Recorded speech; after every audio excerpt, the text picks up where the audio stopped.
kids.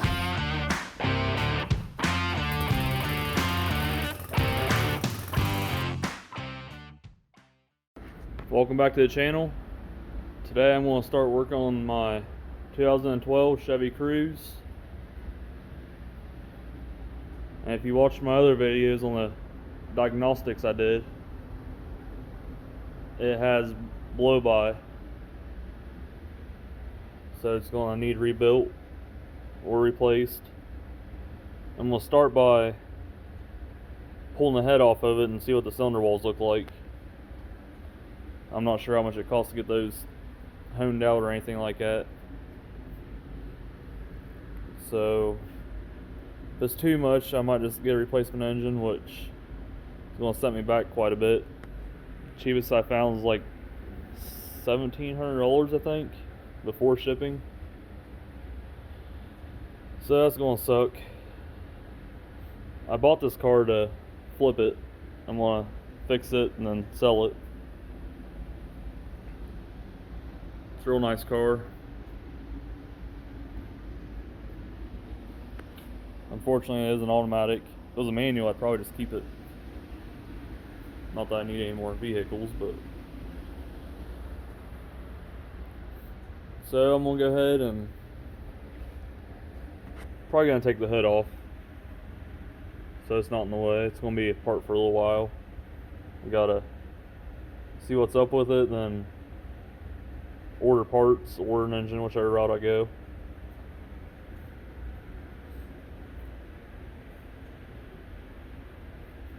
Well, I guess I'm gonna get to it. Alright, it's gonna get the hood off. I'm gonna try to attempt it by myself. If I crack the windshield, it's already cracked, so it's not a huge deal. But let's see how this works. Okay, got that off. That's kind of a pain in the butt, but it's off. So now I'm gonna start by removing the air box and intake tube, the battery, just to get a little bit more room. It don't really have to be removed, but might make it easier getting the bell housing bolts out and all that. The turbo, go and get that off there. So I'm gonna, the intake and battery's pretty straightforward. Make sure you unhook your ground first, then your positive. Just loosen that up, then wiggle it, pull it up. Undo this 10mm here, lift this bracket up, then it comes out this side. Then this right here just picks up like that. Then this plastic cover clips onto the battery, as you can see right there. So you unclip it from there and there, and you just kind of pick it up a little bit, slide the battery this way and pick it up out. Then for the air box, you just pull it up. It's got little rubbers here that slide down to the mounting points. Then I'm going to undo this screw here, unplug the sensor.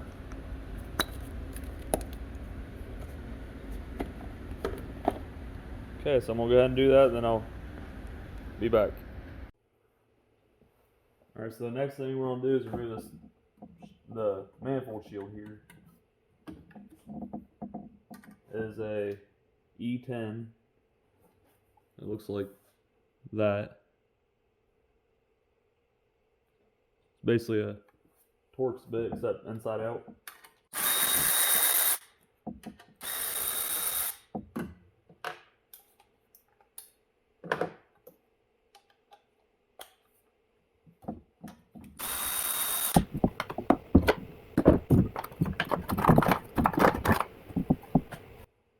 Now make sure if you don't keep it apart for very long, go ahead and put all of your bolts back where they go.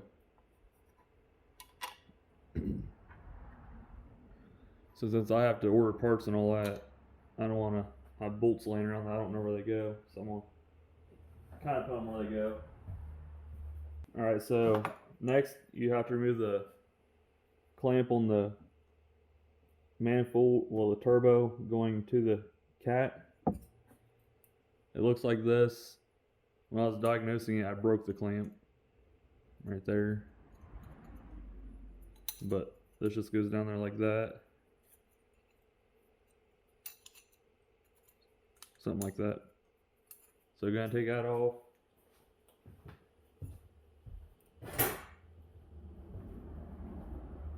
Then you have your oil feed line here. You got your exhaust manifold, bolts or nuts.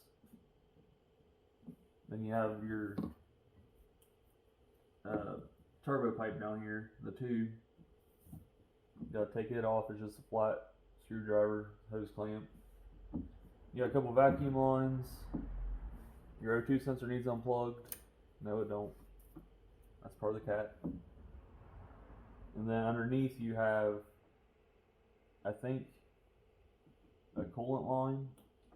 And then you have your oil drain tube. I do believe. It's been a couple years since I took one of these off. Alright guys, I was going to go ahead and pull the turbo off of it and start getting the head off of it. But I think I'm just going to pull the whole engine out. Either way, if I rebuild this one, it'll be easier out of the car. Or if I replace the engine, of course it has to be out of the car. So I'm going to go ahead and start by raising it up, draining the fluids out of it, kind of see what the oil looks like too. Then I'll start hooking some stuff underneath, and I'll walk you through that process when I get down there and everything up. I just feel like you're better off instead of fighting around getting the turbo off of it and fighting with everything and then have to pull the engine still.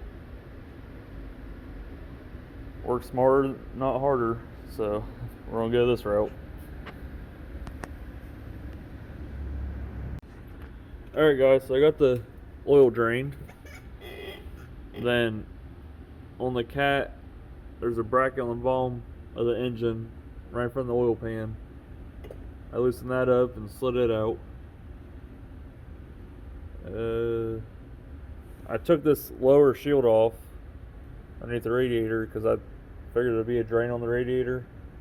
I was wrong. So I'm going to drain it by the coolant hose. But we'll get to that last. So the starter on this is in a terrible place. As you can see, I'm on the back side of the engine underneath. You got the axle in the way, the exhaust in the way. I can get my arm up there, but it's just not going to be very fun. Then there's one bolt or nut. Then you can't see the other one. So I'm thinking we go this route and pull the intake off and go from the top to get the starter. And it takes eventually on to come off anyway, so might as well go ahead and do it now. Make it a little easier on the starter, because those nuts do not look very good. So I'm gonna go ahead and probably set you guys up, and well, I don't know, the car's already jacked up. And we'll go underneath and take the bell housing bolts out, finish up everything on bottom real quick, and then I'll lower the car down and start doing the intake manifold. So I was looking at the lower radiator hose. I was going to drain that before I set the car down, and I happened to glance down here at the lower hose on the radiator. I don't know if you can see that right there on the bottom left, a little black thing. I'll go underneath and show you. There it is. So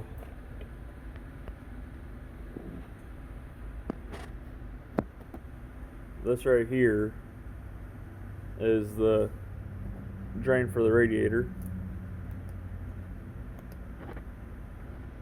There's a little better picture of it. So I'm gonna throw a bucket down here and go ahead and loosen that up. I took the reservoir cap off, so this way it would drain a little faster. So I'm just gonna throw it in a bucket. Now, if your coolant is clean, you don't have to replace it. You can always reuse it. But if you have blown head gasket or anything like that where there's contaminants in your coolant, you'd want to go ahead and replace that. So I have other coolant, so I'm just going to go ahead and trash it. Alright, so this right here is the axle. There's a bracket that's bolted to the back of the engine. You got two 15mm bolts, one there, one right there. Then your starter is two 13mm bolts, one there. I used a pretty sure a 6-inch extension with a 13mm for the top one there, which brought me over this way. I was able to use my electric ratchet for that. Got one bell housing bolt right there, which is right below the starter. Then one right here. One right here. Then one. Then there's a nut that goes right here. The wire for the alternator, the nut is a 13mm, and you have one plug in there. You have a sensor there, right below the intake. Then a sensor right there, right above the oil pan on the transmission side, back side of the engine. Here's a little bit better look of the starter. So there's your top bolt, 13mm, your bottom bolt. Then you have a nut on that bolt also, it's a stud. That's where your ground wire goes. So take your ground wire off, then you unbolt the whole stud. Then your power wire is a 13, then your coil wire is a 11. So the bell housing bolt that's below the starter, that is a 18mm. Then this little bracket is going to come off with it. That is actually a cover. So that cover covers your flex plate up right here beside your axle.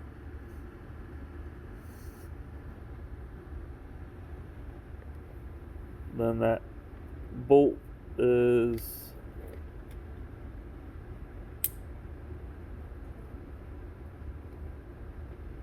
right here. Again, that's 18mm. Then I don't know if you can see there's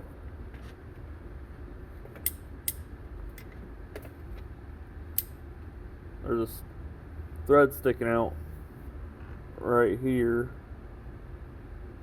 So that means there's probably a bolt on the other side of the transmission. Alright, now what I'm going to do is probably remove the spark plug so it's easier to turn over, and slowly turn it so I can look for the bolts for the torque converter. I'm guessing that's where you go to get to the bolts, but at the same time it don't look like it really goes down far enough, so if I find one I'll show you guys. But like I said, I'm going to go remove the spark plugs, then I'm going to get a socket and put it down here on the crank. So right here's the setup I use to get the torque converter bolts out. Swivel socket on a 1/2-inch impact, 18mm. For the crank bolt, I use one of these weird multi-socket things.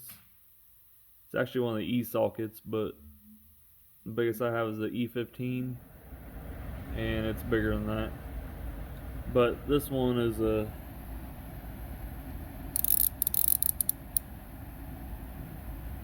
14mm multi-socket. I ain't sure what you call them.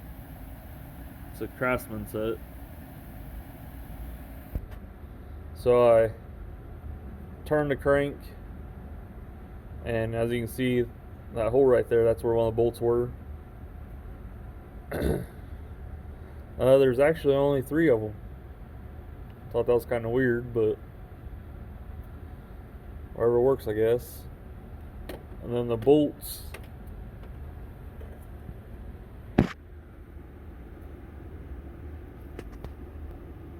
they do have Loctite on them.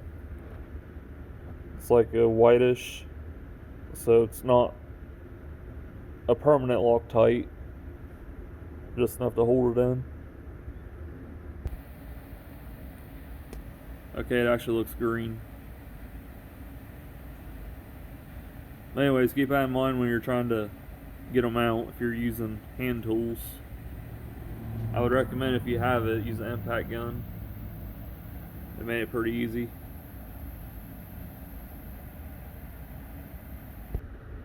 So while you're underneath here, go ahead and undo your wiring harness. There's some zip tie clips, one there, and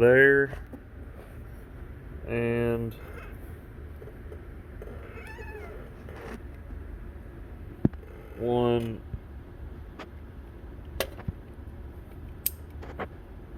if I can get it lined up, it's right here. So I went ahead and did all those. Then I pushed the wiring harness over to the side, so this way I can reach from up top. And I think that's everything on the back side of the engine. Now the front side, I just got to undo the AC compressor. I'm going to just try to lay it down so I don't have to evacuate the system. Of course, I got to take the belt off. And there's a bolt there, looks like a 13mm. I'm guessing there's 1 or 2 up top. I'll show you when I get to them. Then you got a couple connectors, as you can see. But that pretty much wraps up down here. I'm gonna go ahead and get that bolt there out. Undo these wire connectors. I'm gonna set the car down so it's a little easier to reach stuff. Alright, so I don't know if you can see it or not, but right there's the tensioner for the serpentine belt, and you actually tighten it to loosen the belt. See it slack? It's pretty snug, so we'll take both hands. Alright, so as I loosen the belt, I just pulled off the alternator because it was right there. And then you just pop her off.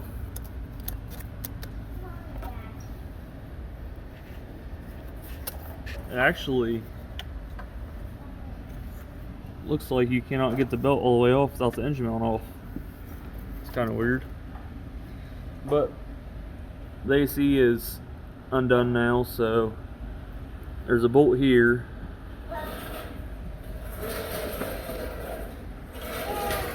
And there should be another bolt up here somewhere. But I can't see it.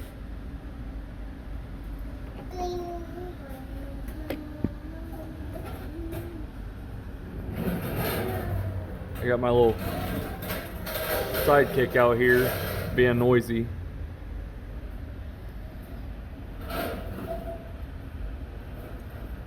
That tensioner is an E socket. It's a E14.